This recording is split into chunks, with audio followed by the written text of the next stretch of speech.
Recovery is a process of decisions podcast.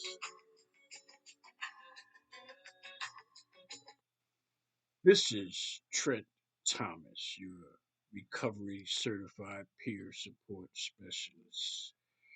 Tonight's topic is fentanyl compresses the time to recover.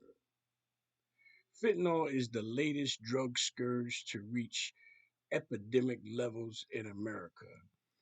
And there are a few facts that most are unaware of. Recently, I heard a response mentioned as it related to our illegal alien migration into America.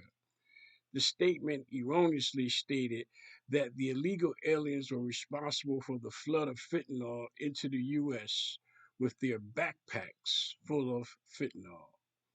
First, let's be clear. Fentanyl is a nationwide epidemic. With fentanyl flooding every city and backwood community, we must realize that for this to be true, it takes tons of this powder to be manufactured and distributed for it to be available at the levels it currently is.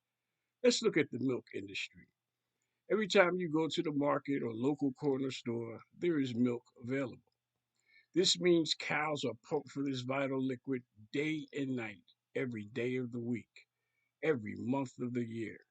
Manufacturers process and bottle this liquid daily, and then it is distributed on trucks, trains, and planes the country over for it to be available every time you want it. The same must be true for fentanyl to be available every time someone desires it in every major city in the U.S. This requires tons of product be manufactured, processed, and distributed by truck, rail, and plane every day of every week. There are not enough backpacks or Cessna planes to deliver this amount of product. Simply put, it requires a highly sophisticated network distribution system in place to bring this much product to market. Certainly, far more than any illegal aliens with backpacks could hope to carry.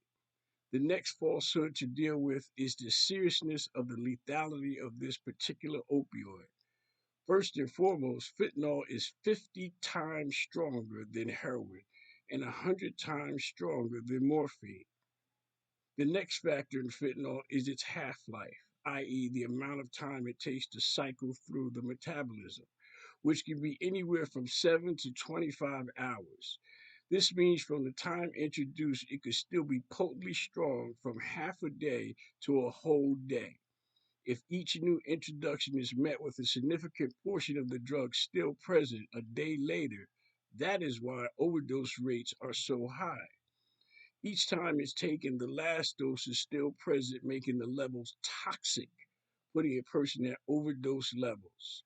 Now, add to this the fact that there is no way of knowing at what grade the illegal fentanyl was manufactured at. With illegal pill manufacturing, a batch could be set at 5 milligrams, where 2 milligrams is considered lethal. Next, we have where is it coming from? Since fentanyl is totally synthetic, no plants are needed in its manufacturing, meaning the country of origin can be anywhere in the world. Since China has heightened its surveillance, now manufacturing has moved to India. However, it could be manufactured anywhere in the world. We then must contend with the fact that this opioid is deadly. Fentanyl has changed the time it takes to go from euphoria to bottom. This condensing of time has changed the components of early recovery. Whereas heroin and opiate abuse ran months or even years of addictive use to reach bottom and an incident of overdose, the introduction of fentanyl has compressed this to days and weeks before the event of overdose is set upon. Thus, the reality that recovery is a decision to live is now even more forthcoming and relevant. To decide that recovery is your decision to live and not die is more important than ever. We are now faced with life and death in the most realist scenarios. Fentanyl is the latest deadly introduction of the real life consequence of making the wrong decision in recovery. Making a correct decision means you get to continue to make decisions. The converse is also true.